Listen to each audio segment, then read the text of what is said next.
എല്ലാവർക്കും നമസ്കാരം. ശ്രീ ലളിതാ സഹസ്രനാമാവലി പഠനം 95-ാം ദിവസം. ഇന്ന് 941 മുതൽ 950 വരെയുള്ള നാമങ്ങളാണ് പറയുന്നത്. നമുക്ക് തുടങ്ങാം. ഓം ശ്രീ മഹാദേവിയേ നമ. ഓം മനോമയ്യേ നമ. ഓം വ്യോമകേശിയേ നമ. ഓം വിമാനസ്ഥായേ നമ. ഓം വജ്രന്യേ നമ. ഓം വാമകേശ്വരിയേ നമ. ഓം പഞ്ചയജ്ഞപ്രിയായേ നമ. ഓം പഞ്ചപ്രേതമഞ്ചാതിശായിന്യേ നമ. ഓം പഞ്ചമ്യേ നമ.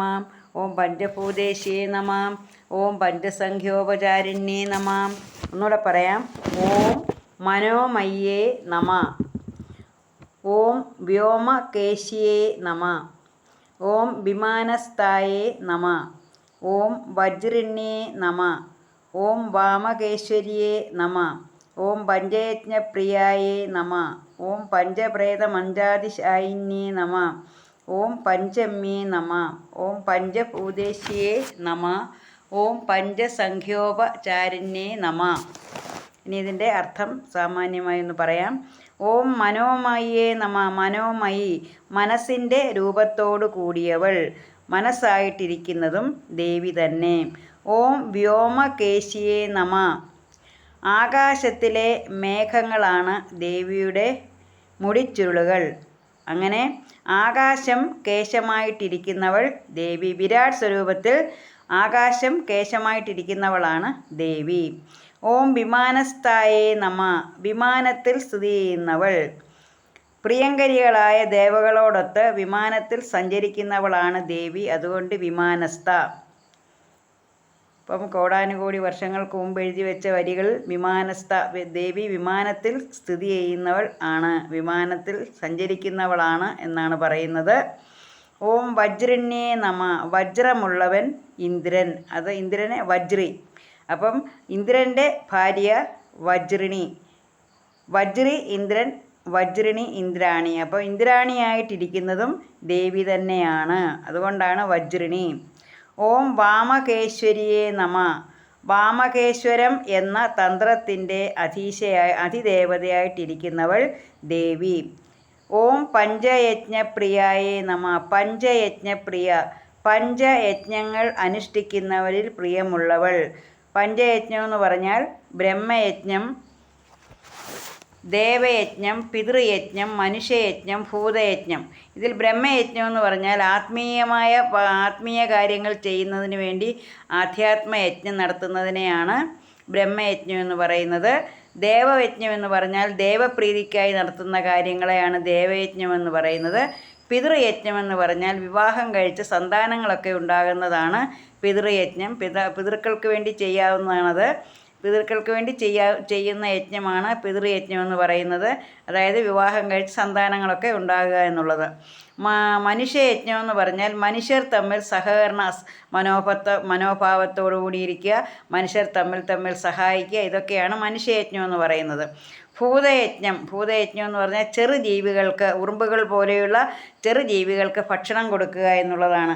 അതിനാണ് നമ്മൾ അരിമാവ് കൊണ്ട് കോലമൊക്കെ വരയ്ക്കുന്നത്. അപ്പം ചെറുജീവികൾക്കും ഭക്ഷണം കൊടുക്കുന്നത് ഒരു യജ്ഞമാണ്. അതാണ് ഭൂതയജ്ഞം. അപ്പോൾ അങ്ങനെ എന്താണ് പഞ്ചയജ്ഞപ്രിയ. അങ്ങനെ ഈ 5 യജ്ഞങ്ങൾ ചെയ്യുന്നവരിൽ പ്രിയമുള്ളവളാണ് ദേവി. പഞ്ചപ്രേതമഞ്ചാതിശായിന്യേ നമ. പഞ്ചപ്രേതമഞ്ച അതിശായിനി. അപ്പോൾ പഞ്ചപ്രേതങ്ങളാകുന്ന കട്ടിലിൽ ശയിക്കുന്നവൾ. ഈ പഞ്ചപ്രേതങ്ങൾ എന്ന് പറഞ്ഞാൽ ബ്രഹ്മാവ്, വിഷ്ണു, രുദ്രൻ, ഈശ്വരൻ, സദാശിവൻ. ഇതാണ് പ്രേതങ്ങളെന്ന് പറയുന്നത്.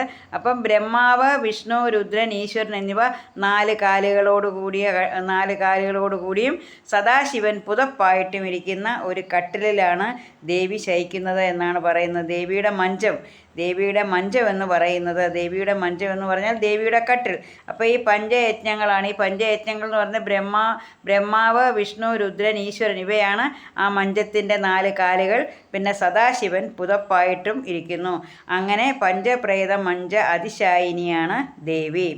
പഞ്ചമ്യേ നമ. പഞ്ചമി, 5ാമത്തെ സദാശിവൻ്റെ പത്നിയായിട്ടുള്ളവൾ പഞ്ചമി. പഞ്ചഭൂതേശ്യേ നമ. പഞ്ചഭൂതങ്ങളുടെയും ഈശ്വരി. പഞ്ചഭൂതങ്ങളെന്ന് പറഞ്ഞാൽ ആകാശം, വായു, അഗ്നി, ജലം, ഭൂമി. ഈ 5 ഭൂതങ്ങളുടെയും ഈശ്വരിയായിട്ടിരിക്കുന്നവളും ദേവിയാണ്. ഓം പഞ്ചസംഖ്യോപചാരിണ്യേ നമ. അപ്പോൾ 5 സംഖ്യയിലുള്ള ഉപചാരങ്ങളാൽ ആരാധിക്കപ്പെടുന്നവൾ. ഈ 5 സംഖ്യയുള്ള ഉപചാരങ്ങളെന്ന് പറഞ്ഞാൽ ജലം, ഗന്ധം, പുഷ്പം, ധൂപം, ദീപം.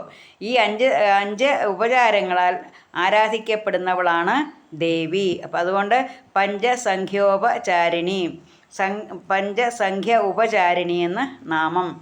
അപ്പോൾ ഇവിടെ നമ്മൾ ഓരോ ദിവസവും പുതിയ അറിവുകളാണ് നമുക്ക്.